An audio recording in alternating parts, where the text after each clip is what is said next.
Okay. we don't. Okay, well, hang on a second. Hang on a second, then let me get on the record then here. Sure.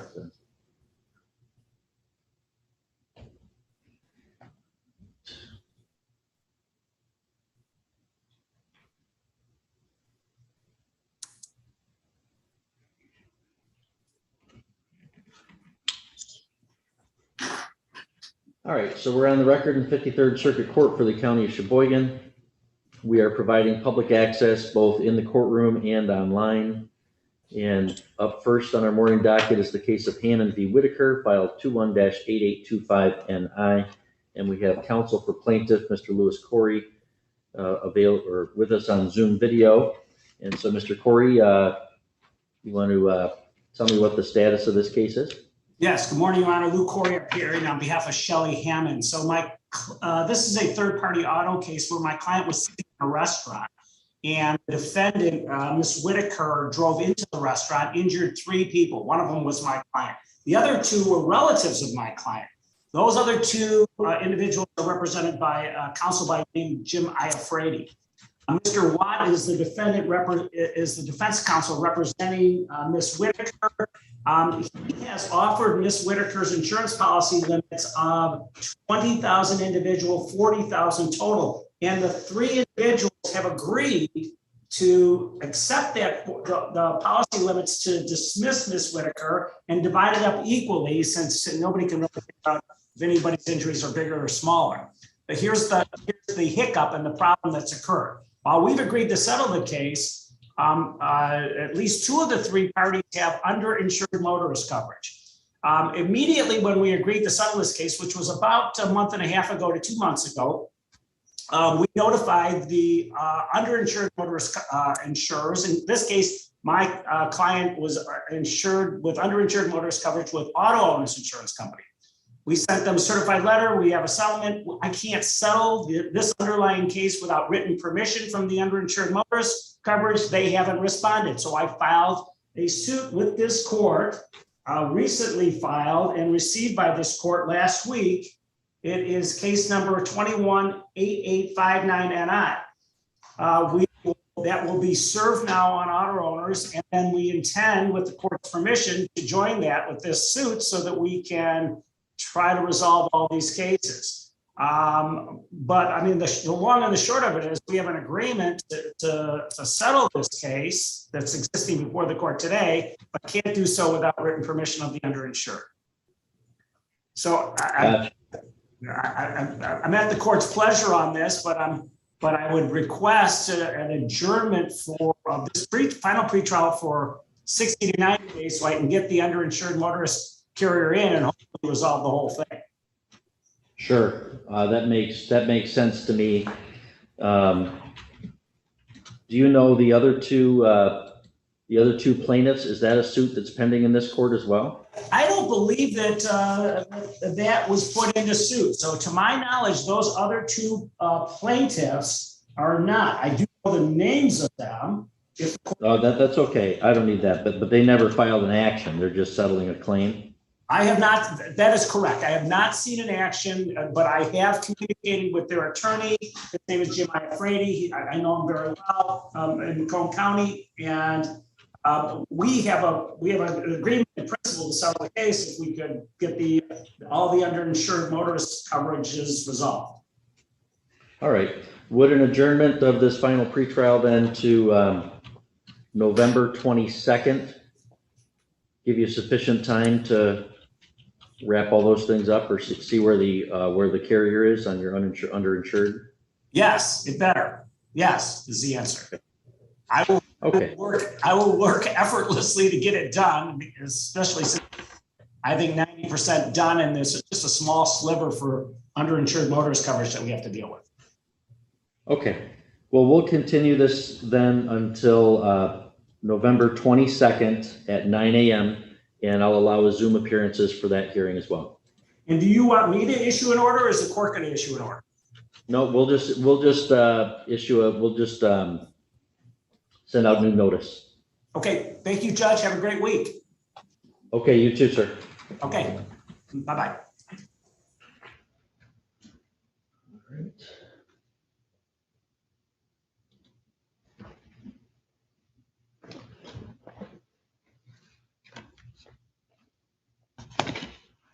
All right, and next we have, Bauer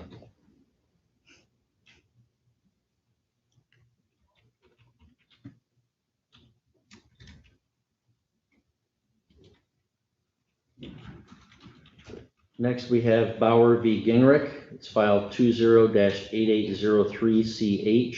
So do we have Mr. Alan Gingrich in the courtroom? Yes. Okay, if you want to come up to the table here, sir. Sit down or? You can sit down, that's Sit fine. down, Okay. All right, so Mr. Gingrich, this is a hearing for me to arraign you on, my understanding is you were either picked up or turned yourself in on a bench warrant and posted the bond in Otsego County, is that correct, sir? Yes. Okay. So this is a hearing for me to arraign you on that warrant. It's alleged that you are in criminal contempt of this court of an order that was entered in February of 2021 involving a lawsuit with an easement issue. And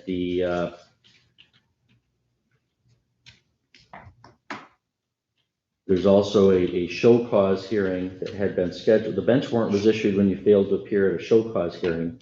So there's a show cause hearing for criminal contempt as well for violation of the court's order pertaining to the easement.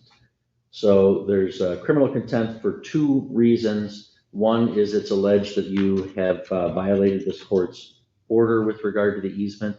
And secondly, that you failed to appear at the hearing for that show cause.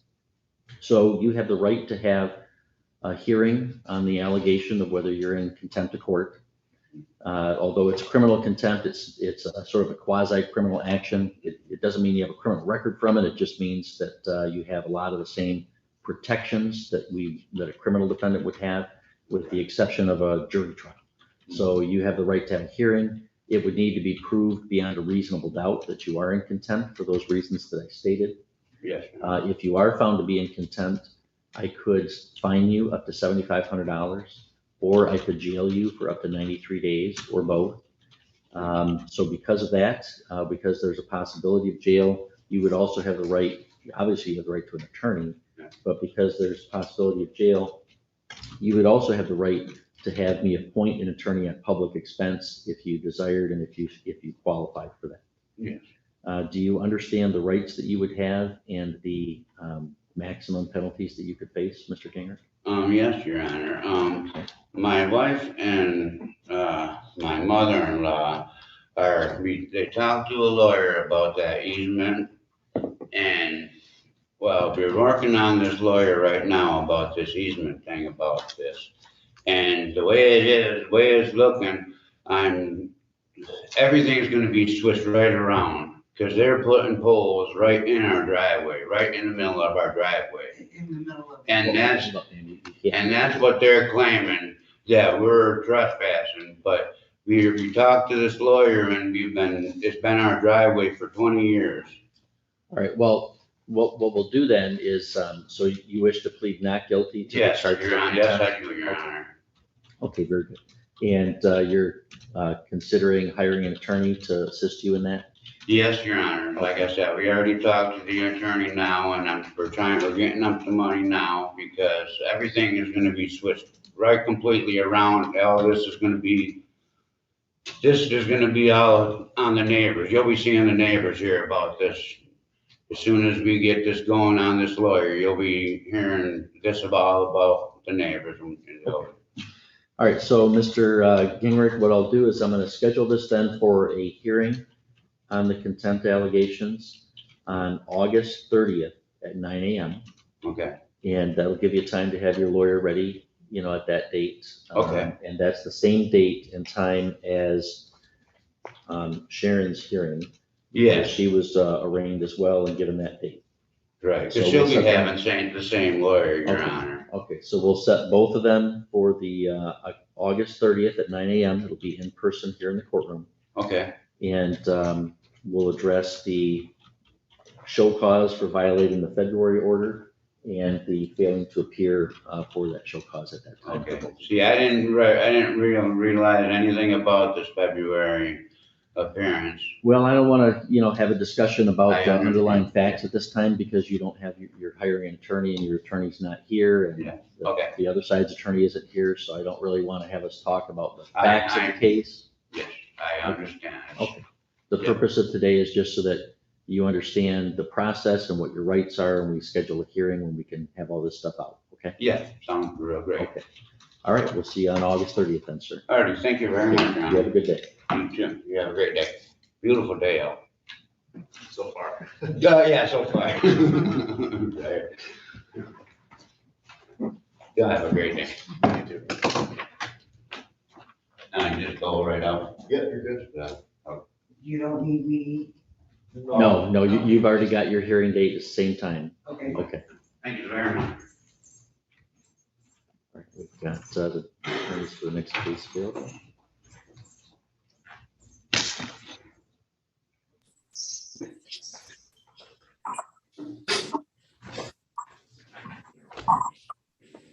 Morning, Mr. Hartman. Good morning, sir. Morning, Mr. Ekdahl.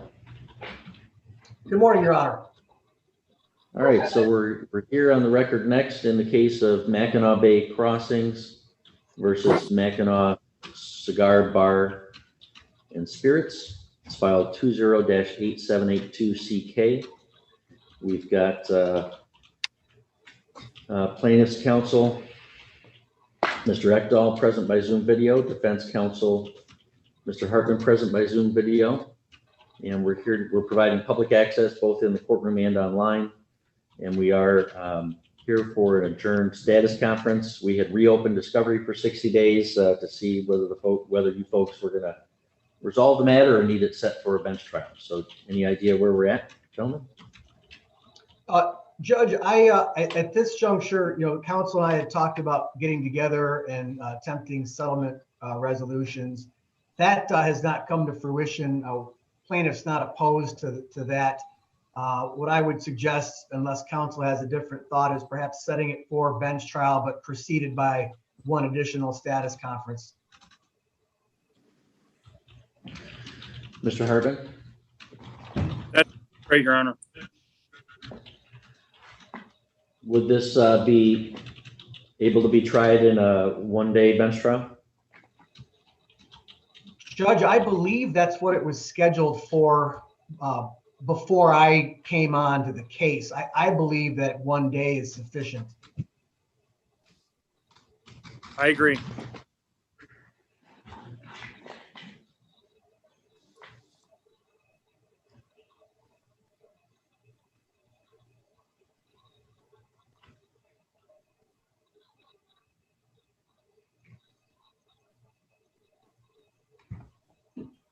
I could give you Monday, October 25th,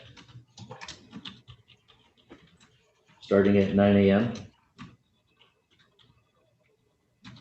That works for me, Your Honor. Yes, Your Honor. Mr. Hart? All right, and I guess witness and exhibit lists have already been exchanged in the course of discovery, is that true? I Your Honor, believe, Or do we have time to file an updated list. Sure. Give you 14 or 21 days from today. Let's do 21. I'm going to try and have a sit down with Mr. Ekdahl before we go further. All right, I'll give you 21 days from today to file a final trial witness and exhibit list with the court and copy to each other. And we can schedule this for a status conference on September 20th at 9 a.m.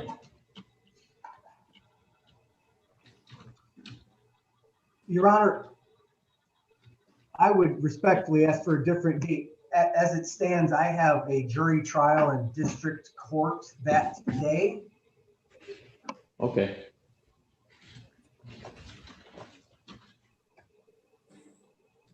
Monday, October 11th. Your Honor, could we go the other direction closer on the status conference? Gotcha. Could give you, well, the other one I have is August 30th. That's only, couple weeks out, 3 weeks out. Yeah, 3 weeks out from today. Does that give you enough time? Your Honor, August 11th, or I mean, sorry, the 11th will work of October.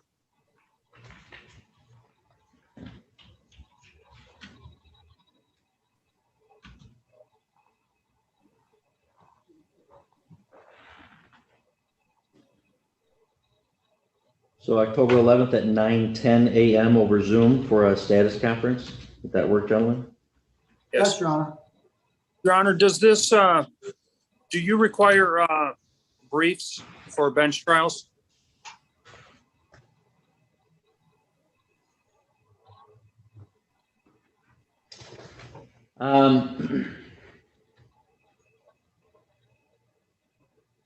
They're helpful.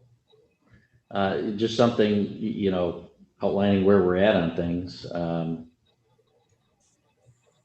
So yeah, I guess,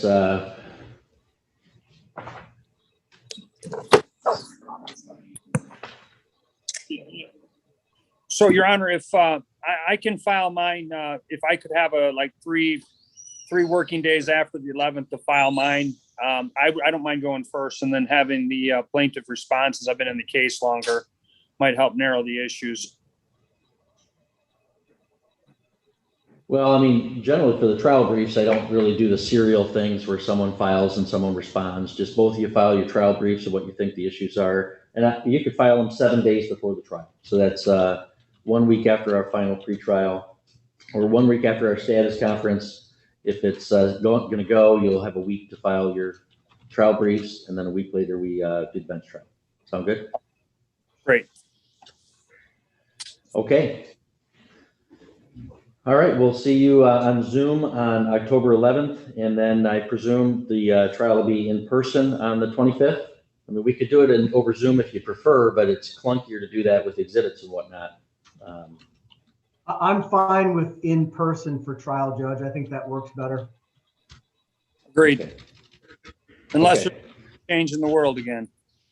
Sure, if the world changes, we can always shift to do it over Zoom as long as I get the exhibits ahead of time and all of that jazz. All right, well, thank you, guys. We'll see you October 11th then. Thank you. Thank you, Your Honor. Bye.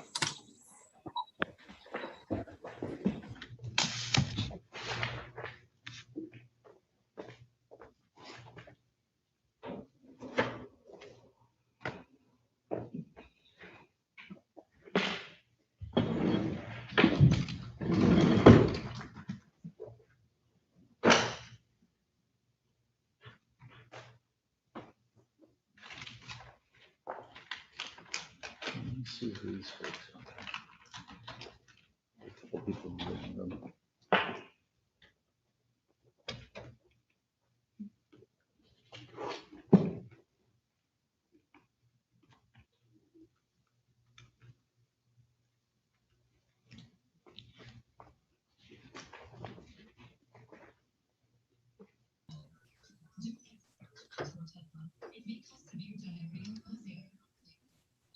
Hello, Mr. Hanley. Which case are you here for today?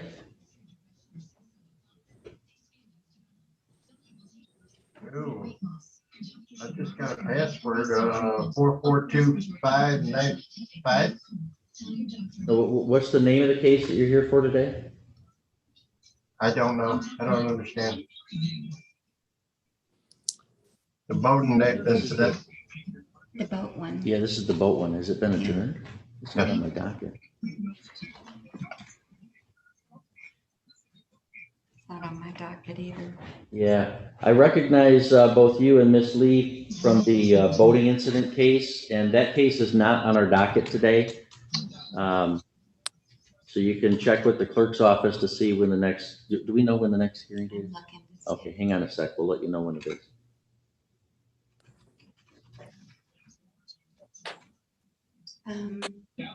Final pretrial was adjourned to August 30th at 9:10 a.m. Okay, this, the final pretrial in that case is going to be held on August 30th, 3 weeks from today at 9:10 a.m. Again, over Zoom is fine. Okay, thank you. Okay, thank you both. Have a good day. You also. Bye.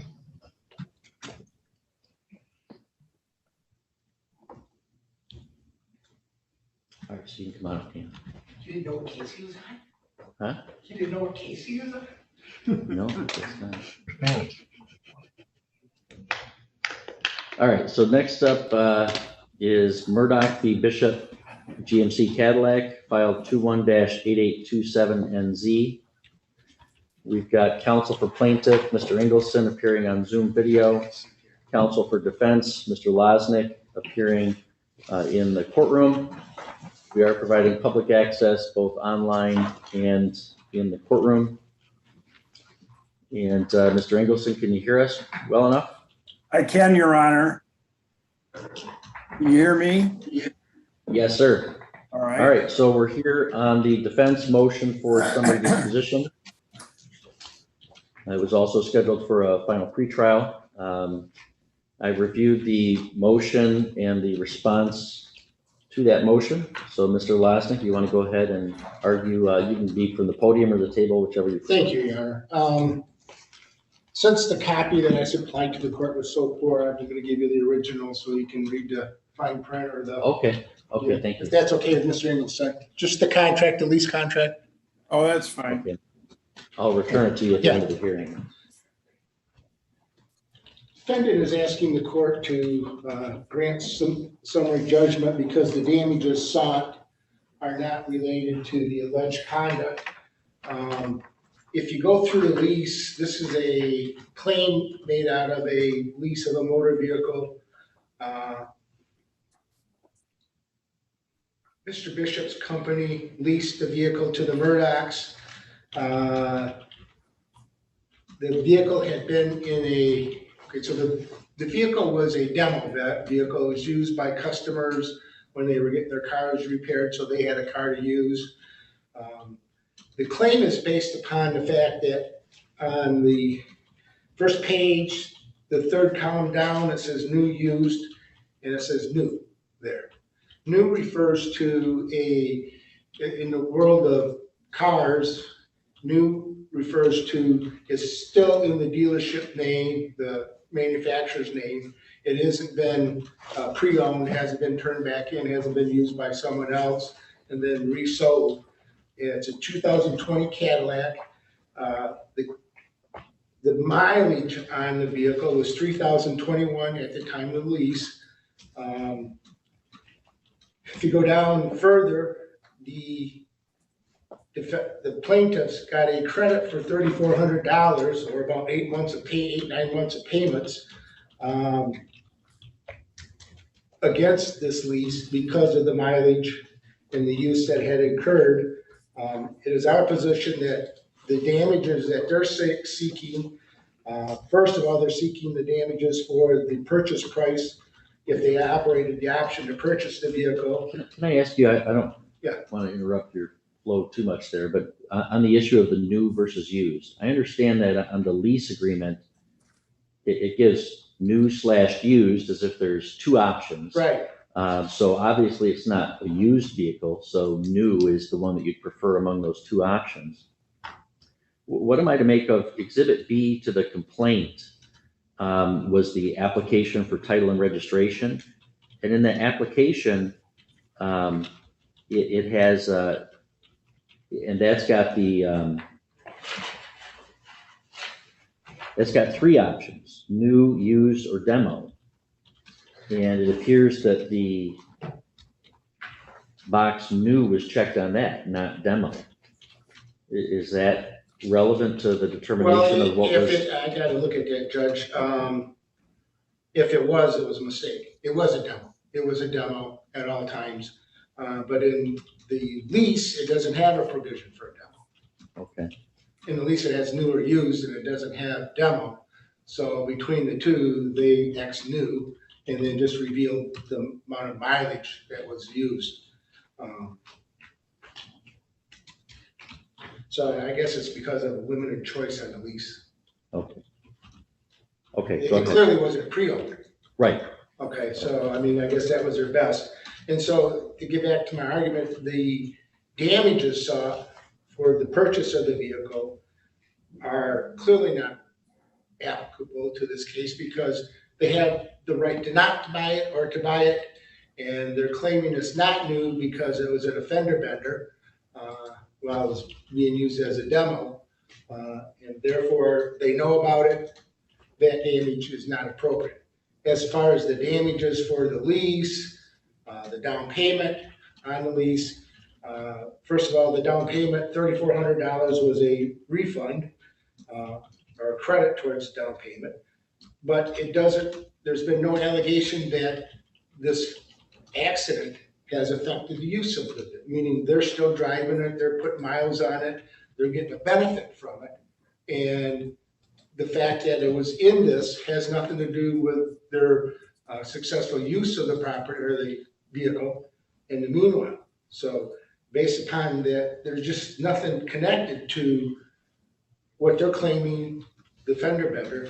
The disclosure of the fender bender is controlled by statute, believe it or not. There's so many statutes anymore that you would think that there's one for a repair, but 257.233B 2A says that it doesn't have to be disclosed unless it's been the price is over 5% of the manufacturer's suggested retail price. In this case, the replacement of two bumper, it's the upper and lower bumper and a part of the grill was only $1,800, which is less than 5%. So there's a specific statute that says you don't have to disclose it. It was it met that statute. So the legislature has said you don't have to do this. So the fact that we didn't disclose it is not something that would be the basis of a claim for fraud or some sort of Consumer Protection Act claim. Sure. So how, I was really intrigued by that. I mean, I'd never encountered that statute. Presumably car dealerships know about all the statutes regulating them, but the rest of us don't really pay attention to all those things until they come up. How should I understand the interplay or the effect of that statute, which is in the Motor Vehicle Code, on the Michigan Consumer Protection Act? Well, the Consumer Protection Act only controls fields that are not regulated. That's how I look at it. So the Consumer Protection Act doesn't, like real estate agents in certain industries that are regulated by a specific statute or some sort of regulation commission or some body that supervises them and sets rules. It only applies to the general field of business that is not specifically regulated, such as lawyers would not be regulated by the Consumer Protection Act. Since there's a statute that says you don't have to do that, I would say that the fact that we didn't disclose it would be not part of the Consumer Protection Act. So would you agree, like if there was a case where the consumer or the purchaser asked the dealership, hey, has this car ever been in an accident? And they affirmatively said no, and that was a lie, then perhaps a claim could survive. I would say that's an act of fraud. That would be different. But you're saying that the failing to disclose the accident cannot be a basis for a Consumer Protection Act claim when there's a specific statute that says you don't have to disclose. Right. That's how I interpret it. And is the only claim of the plaintiffs here that they failed to disclose the accident? They say we disclosed it was new and it wasn't new. Okay. That's and Mr. Ingleson can speak to that, but that's what I understand. And they're claiming it isn't new because it was in the accident. Right. Okay. Okay, but they were disclosed of the mileage. So unless the court has more questions, I think you got a handle on it. Okay, I think I understand your position. Let's hear from Mr. Ingleson, and then maybe if there's anything more, I can hear back from you. Thank you. Okay, Mr. Ingleson, so what are we to make of this statute under the Motor Vehicle Code that the dealership did not have to disclose the accident that was less than 5% of the value of the vehicle? Interesting, Your Honor. It was like a revelation to me, like it sounds like it was a revelation to you when I see this brief. I'd never seen that before myself. I don't know how you juxtapose the two of them, other than to say that the Consumer Protection Act is pretty clear about the obligations of somebody who markets and sells things. And affirmatively, what our clients have to say about this whole negotiation which led to the lease of this vehicle was that there, in fact, never was any such disclosure.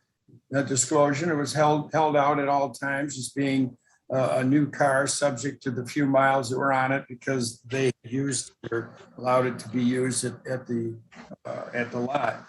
I don't know how to, other than to say that I don't know how the statute itself precludes the cause of action. I don't think it does, frankly.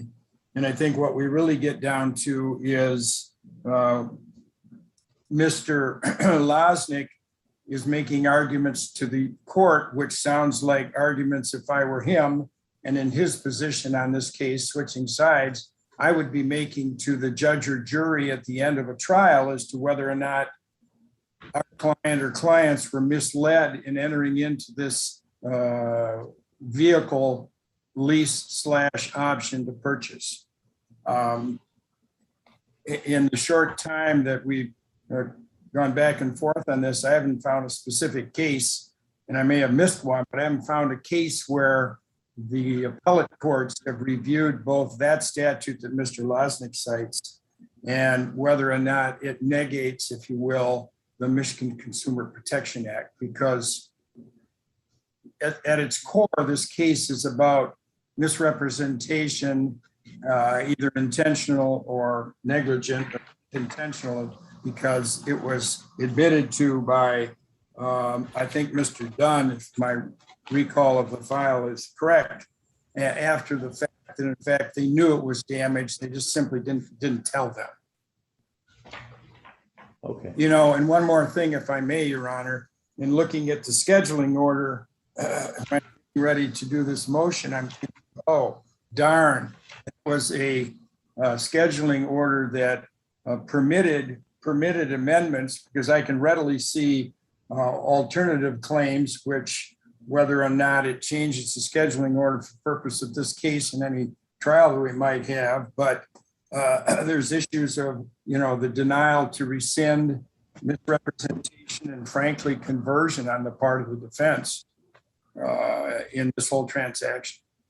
So I don't know, I didn't mean to ramble too far, but at the outset, I tried to respond directly to your inquiry about how Sure.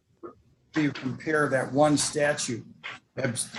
Quite frankly, it sounds obscure to me that we can just hide behind a statute that nobody knows about and hold out the vehicle as new and then put it up against the Consumer Protection Act and negate that statute. I don't think it's appropriate.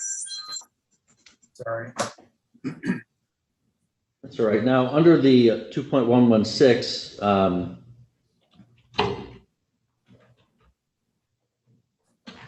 the court is required to give the parties an opportunity to amend their pleadings unless the evidence then before the court shows that the amendment would not be justified. So if I were to find that this statute precluded the Consumer Protection Act claims for failing to disclose the accident, which other claims were you saying that you wanted to explore amendment of? Well, factually, if I were to step back from it now that there's apparently an admission on the part of the defense that they didn't disclose, and then they want to use the statute as an excuse for not doing it. The claims that I would include would be misrepresentation, would be rescission, because my clients, both of them, are well aware that they offered alternative resolutions which were rejected. And I don't want to get too far into discussions they had, but it would be relevant to a rescission claim, frankly, a conversion claim. If a jury were to believe it, they took this young lady down the primrose path, as it were, and she bought something that wasn't what it was made out to be. In each of those, the underpinnings of them, of course, stem from the interaction between the parties during this series of negotiations that went on. There's texts, there's phone calls, and there's meetings that occurred that ultimately resulted in this lease contract being entered into that turned out to be not what it was, if you will, marketed and held out to be. Okay. All right, well, defendant has moved for summary disposition under two grounds, one for lack of jurisdiction on the claims damages, but logically would precede also on 2.116C10 that there's no genuine issue of material fact and the defense is entitled to judgment as a matter of law. The claim, in reviewing the complaint that had been filed and the arguments set forth in the motions and today, the claim, whether it's brought under the Consumer Protection Act or even were it amended to other claims of conversion or other things of that nature, really stems from really no genuine dispute of facts here that the plaintiff leased a vehicle from defendant, that vehicle was held out to be a new vehicle, and that the dealership did not disclose to the party leasing it that it had been in an accident that had required about $1,800 worth of repair that had been accomplished. The defense says, well, doesn't really dispute those facts, but says, listen, it was a new vehicle. We disclosed that it was new because it was new. It was not pre-owned, so it wasn't a used vehicle. And on the lease, it's new or used, and here it's a new vehicle. It wasn't pre-owned at all. It was a new vehicle, legally and factually. It appears that the plaintiff, knew that it had been used in some fashion on the lot, or there's 3,000 miles on the vehicle that had been disclosed, and they got a rebate on the lease price. And it appears that there's no factual dispute that the dealership did not disclose the accident and the damages of $1,800 to the vehicle. This is a vehicle that was leased with an agreed upon value of $44,010. And the defense relies upon a statute in the Motor Vehicle Code, Michigan Compiled Law 257-.233B, subsection 2A, that requires that a new motor vehicle dealer must disclose before entering into a sales contract or agreement that the vehicle was damaged or repaired, including an itemization of repairs, if the dealer has knowledge of the damage and repairs, which is true, and if the cost of the cumulative repairs as calculated at the rate of the dealer's authorized warranty rate for labor and parts exceeds 5% of the manufacturer's suggested retail price of the vehicle. And here it did not. It was less than 5%. So a dealership, being regulated by this statute, if it's over 5% in damage, they have to disclose it to comply with the statute. If it's under 5%, failing to disclose it is complying with the statute. The claim for Consumer Protection Act alleges some specific violations, representing the goods are new if they're deteriorated, altered, reconditioned, used, or secondhand. Here there was a representation that the vehicle was new.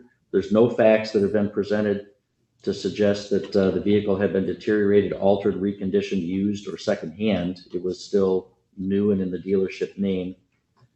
Representing that their goods are of a particular standard, quality, or grade, or a particular style or model if they're of another. The plaintiff has brought forth no evidence to show a factual question on that, any affirmative representation that was false. The only allegation is that they failed to disclose, that they said the vehicle was new and that they failed to disclose the accident. And then these are all unfair trade practices under 445.903, subsection D and E. And then S, failing to reveal a material fact, the omission of which tends to mislead or deceive the consumer, and which fact could not reasonably be known by the consumer. I think that's really the crux of the complaint here, failing to reveal the accident which the plaintiff says is a material fact.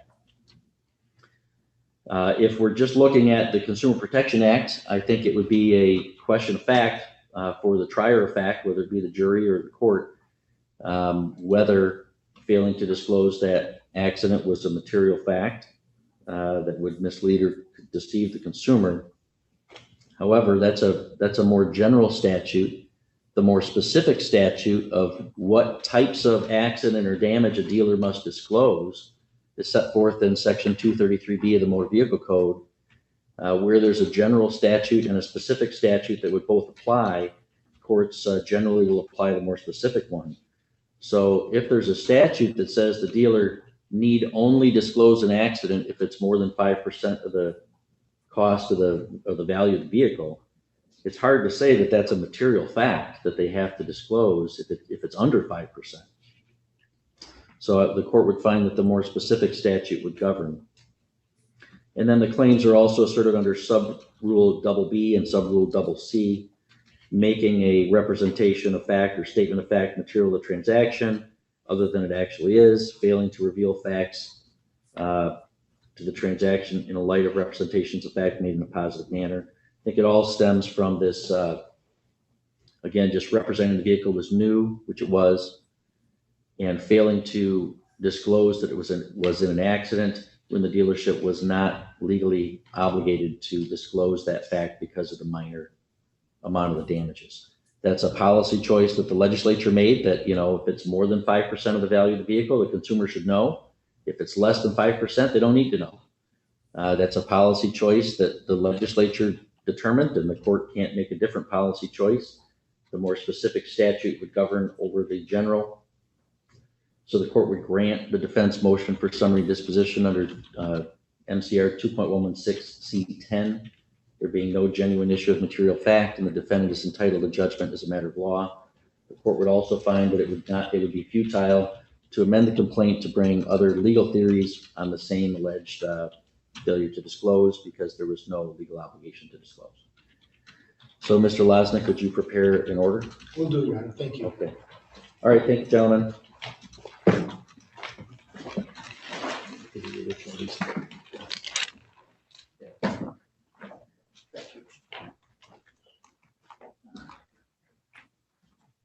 Have a good day, Mr. Ingleson. Thank you, Your Honor.